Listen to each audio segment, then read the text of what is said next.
வாட்டி நான் வந்து டிக்வேஸ்க்கு வந்துட்டு சப்போர்ட் பண்ணியிருக்கேன், பேக் பண்ணியிருக்கேன். நிறைய பேர் வந்து அவனை கிரிட்டிசைஸ் பண்ணுவாங்க. ஆனா இருந்தாலும் எனக்கு அதெல்லாம் வேண்டாம்டா, என்ன ஹேட் பண்ணுங்கடா, மீ வெர்சஸ் த வேர்ல்ட் அப்படின்ற மாதிரி டிக்வேஸ் பண்றாங்க. முடியலப்பா, எத்தனை வாட்டரா டிக்வேஸ் உன்னை காப்பாத்தி விடுறது.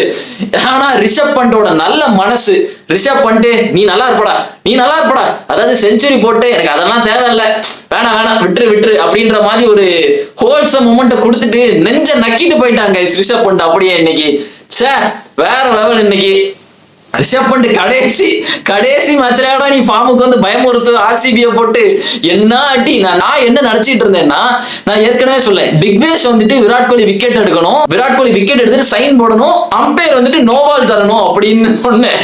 அப்ப விராட் கோலி வந்து ரிவெஞ்ச் கொடுப்பான், அப்படி நடந்தா நல்லா இருக்கும் அப்படின்னு. ஆனா அது வந்து ஜித்தேஷ் சர்மாக்கு நடந்திருக்கு இன்னைக்கு.